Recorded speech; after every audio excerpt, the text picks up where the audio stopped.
안녕하세요 여러분. 저는 마림입니다. Hello everyone, I am Mariem, a JKS 22 scholar, currently studying the Korean language in Daejeon University. I'm in front of Daejeon Library, and next year I'll be moving to Seoul to pursue my master's degree in Seoul National University of Science and Technology, and my major is integrated IT engineering. In this video, I will talk about the whole process to get a scholarship to study in South Korea, and because I value your time, I will leave timestamps in this video so that you check whatever you are interested in. First things first, it is important to mention that there are many and multiple programs to get a scholarship to study in South Korea, but we cannot deny the fact that JKS program is one of the most prestigious scholarships programs in terms of support financially and support after graduation and before the graduation. So basically KGSP and JKS are the same, and KGSP stands for Korea Global Scholarship Program, and JKS stands for Global Korea Scholarship. In this program, you can apply for the graduate studies or the undergraduate studies. To be honest, for the undergraduate studies, I don't know much about the process because we don't have it in our country. But as much as I know, it's not that different from the graduate process. And for the graduate studies, you can apply for master degree or PhD. And in either ways, there are three tracks. There is the embassy track, there is the university track, and R&D track. Now, you might be asking, which track should I apply for? First thing, you have to check the guidelines to know if your country is eligible for a specific kind of tracks or not, because in my case, we only have embassy track and R&D track, so you should be careful about that. The second thing is that the process of application for each track is different. And let me explain how. Starting with the R&D. First, you have to prepare your documents, your application, and then send it, of course, in the deadline to the university that you have chosen. And you have the right to choose only one university. And in R&D track, the list of the universities that you can apply for is so short compared to university track and embassy track. And this is because R&D track is newly added to the program, because back in the years we only had embassy track and university track, and R&D track actually is very new, just they added last year when I applied. You have to choose one university and send your documents to this university by post, and then after they check your documents, they will conduct an interview with you, and if you pass the interview, your documents will be sent to the ministry, which is NIEED, to check about your papers, your document, if it's not frauded, etc. And then if you are accepted by the university and the NIEED, then you got the scholarship, and yay, you got it. And basically for university track, it's same as R&D. You have to choose just one university, but this time you have a longer list to choose from. And if you want to apply for that university, you have first to ask or email them maybe about the optional documents or any extra documents, because not everything is written on the guidelines. And then you send your application, and then they will read your application and conduct an interview, then send your documents to the ministry, the same process, you see. And finally you will get accepted.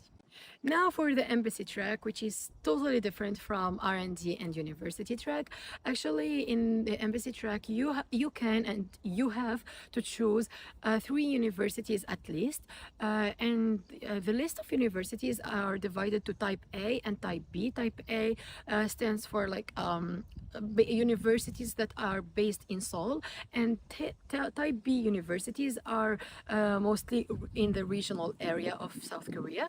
Anyways, you have to choose at least one university from type B in that 3 universities that you will choose from, you will choose or you will apply for. And As the university track and R&D track, you will prepare your documents, and instead of sending them to the universities, this time you will send them to the embassy. And you actually have to provide 4 copies, because 1 copy will be for the embassy, and the other 3 applications will be sent to the universities. But you will not have to care about that, because the embassy itself will send your application to the universities that you have applied for. So after sending your application in the deadline to the embassy, they will read your application and give you some remarks. And after giving you some remarks, maybe 10%, 20%, I don't know about how much, because it depends from country to another, of candidates, a specific percentage of candidates will conduct an interview in the embassy. Then, after conducting the interview in the embassy, they will give you another remarks and grading system. There is a grading system that's going on inside, etc. And then only a percentage of the percentage will be going to the second round of the process, which is conducted by NIEED. So this time the embassy will send your application to the ministry, and the ministry will read your application and read the remarks that the embassy wrote on your profile, and then they will see if you are eligible for the scholarship or not, and check all your documents, etc. And if you made it for the second round, you can make it to the third round, hopefully. The third round is actually conducted by the universities. So here the ministry will send the documents to each university that you have applied for, the 3 universities, and the 3 universities will read your application again and maybe conduct an interview, maybe yes, maybe not.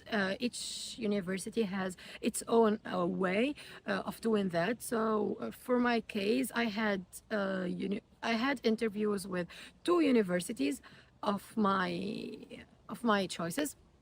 The other university didn't conduct any interview, and I know some people who did just 1 interview. So it really depends on the university that you applied for. And then after the interview with the university, they will email you maybe, or they will just post on their platform, website, whatever, if you made it to the third round or not. And if you made it to the third round, congratulations, you got the scholarship finally. So yes, the embassy track is totally different from the other tracks. Okay, after talking about the process of each track, it's normal to ask about your chances to get accepted in whatever the track you are applying for. So actually, first of all, you have to consider that for each country, there is a specific quota of candidates they will take from. So it's kind of tricky. So you have to check the guidelines to know about the quota of your country and take care of that. A second thing, the universities themselves, they have a specific quota of candidates, and it really depends on the competitivity here, and how much your profile is strong against the other candidates. And be careful, because in the embassy track you are against in the first round you are against the other candidates from your country, but in the third round, when your papers are sent to the university, you are against the candidates from all around the world.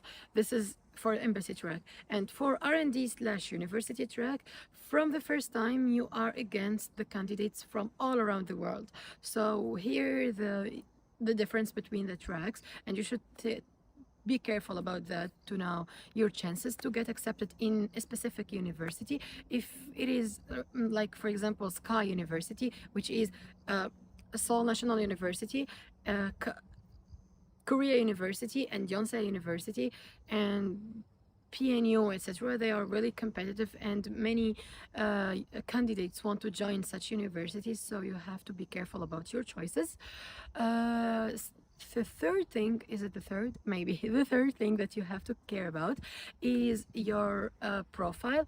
And there is some things that you can focus on them to strengthen your profile, which is the SOP, study of purpose or study plan, and PS, personal statement. These two essays, they really make a strong difference between you and other candidates, and this is why the embassy or the university will choose you and not him or her.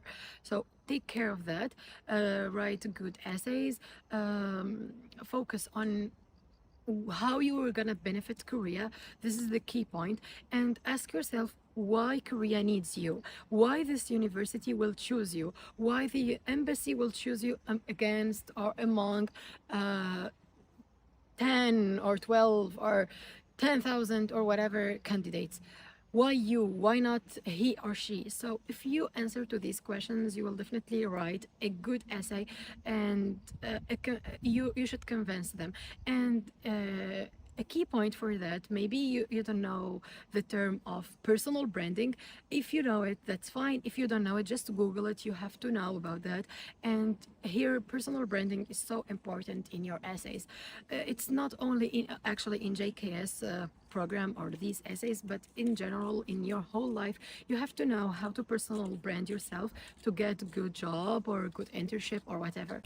So, as you noticed, I talked about SOP and PS before talking about the GPA. Because, okay, for the GPA, there is a minimum like 2.64 every year, sorry. Every year they maybe change it, but every year it is 2.64 out of 4 American scale.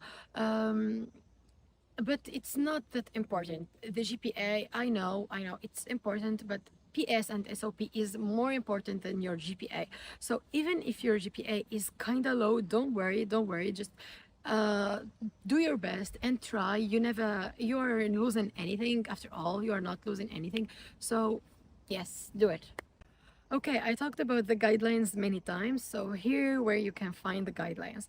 Actually, you can find the guidelines of this year and the previous years in studyinkorea.co.kr. And if you visit this platform, you will find the guidelines and everything related to KGSP. And usually they post the guidelines for graduate program in late February, and application starts on early March of each year, and it's only open once a year. So if you are interested to join, you have only one chance to join per year, of course. Here I have to mention one thing. If you didn't get the scholarship from your first time, you can get it from the second time. If you didn't get it from the second time, you have another chance the third time. But if you didn't get the scholarship from the 3 times, I'm sorry, you cannot apply another time for the 4th time. Yes, this is so bad. Anyway, this is for graduate, and this is for undergraduate. I'm not sure, but I think the guidelines usually they post it on late August, and they start the application on early September. But I'm not sure, so you have to always check the website and frequently check it. Yeah. Okay, now for the language. Actually, in this program, it's mandatory to study the Korean language before starting your master degree or your graduate. And you will have to get topic 3 at least, and topic is the language proficiency test of Korean. So you have to get at least topic 3 so that you can pursue your master degree or PhD. If you didn't get the topic 3, there is no chance to go to the master degree. Well, there is an exception if you got like at least 70% of the topic 3. I think you have the right to do another semester, study another semester, the fall semester, and pass another time the topic exam. But you have the time to get the topic 3. If you didn't, then bye bye. But I think you can do it because it's not hard. Anyway, let's not complicate things. But the bad thing is if you didn't make it and you have to study for that fall semester, you have to pay some sort of money because it's not funded by the government. However, if you have topic 5 already, you can just skip the language year and immediately start your master degree or PhD or whatever. And this is like a shortcut in the scholarship. That's good. If you have the topic 5, then just submit it in your application. Now I will talk about the application documents. Actually, everything is written on the guidelines, but I will walk you through it. Okay, first of all, these are documents to complete. It's just application forms, the personal statement, and the SOP that I talked about earlier. And if you are applying for PhD, you have to write your research proposal. But if you are a master degree, there is no reason to write a research proposal, and you have to get one letter of recommendation. And here one tip for you, special for you, for the recommendation letter. Actually, I recommend you to go to your supervisor or your teacher that he taught you for several years to write you your recommendation letter, because the recommendation letter is actually made for the other universities to read it, right? I think if another teacher, your like future teacher or future supervisor, will read the recommendation letter that your previous teacher or supervisor wrote it, and he will praise you and talk about how much hard worker you are and how serious you are, etc. Like the future teacher of you will be okay. This is perfect. He will like be comfortable while reading it, and he will trust more your teacher or your supervisor. So I highly recommend these two profiles to write your recommendation letter. Now back to the documents that you have to complete. JKS application agreement. This is an agreement that you have to sign, and the personal medical assessment, some medical examination that you should do, and it's perfect. Then the second part is certificates, and this is required, of course. So if you are applying for master degree, you have to submit your bachelor graduation, and if you didn't graduate yet, you have the right to submit an expected graduation that you have to get from your university and signed and sealed by the university. And then by August, you can apply your diploma, your official diploma, or your official certificate of achievement, like I did. And then you have to submit your bachelor degree transcript for the 3 or 4 years, whatever your bachelor degree. If you are applying for the PhD, you have to apply for your master. You have to submit your master graduation certificate and master degree transcripts. And by the way, if you had already a master degree and you want to apply for another master degree, you can do it. However, it's a little bit tricky, and they might ask you about why you are applying for a second master degree and not PhD. So you have to prepare an answer for that, and you have to convince them. If not, be careful. Whatever. The second thing, this is for postdoctoral research. You have to prepare a doctoral graduation certificate and a doctoral transcript as well. That's for PhD or postdoctoral. Next. You have to provide your application parents' proof of citizenship, because you don't have to be Korean. You don't have to have the Korean nationality. So yes, this proof of citizenship, and if you have any topic certificate, as I said before, you can submit it. It's a huge plus for you. And what else? For the extra extra documents, like optional documents, you can submit some extracurricular certificates if you have, or published books, or published anything. You have published books or research awards. If you have won some competitions or hackathons, just submit a proof of it. It will be a huge plus for you. And what else? And a passport copy if you copy if you have it. If you don't have it, don't worry, it's nothing important. Okay, now after talking about the JKS, the process, the difference between tracks, the documents needed, everything related to the application, now it's time to talk about money, and we love money. Yes. So for undergraduate, you can get 900,000 won. For this is for undergraduate. For graduate, you can get 1 million won. And if you have topic 5 or more, topic 5 or 6, you can get some kind of gifts. You can get extra money like 200,000 won. Yes, but for this scholarship, you will have to pay the housing from your scholarship. Other than that, it's your scholarship, so you can spend money on whatever you want. You can manage your money in your way. You're free, but the tuition and all, it's already paid by the government because it's fully funded. Okay, now I think I talked about everything. I wish you good luck. If you have any other question, please let me know in the comment section below, and don't forget to like, subscribe, and if you like the video and found it helpful, please share it with your friends. I'll be really thankful about that, and I will see you on the next video. Bye.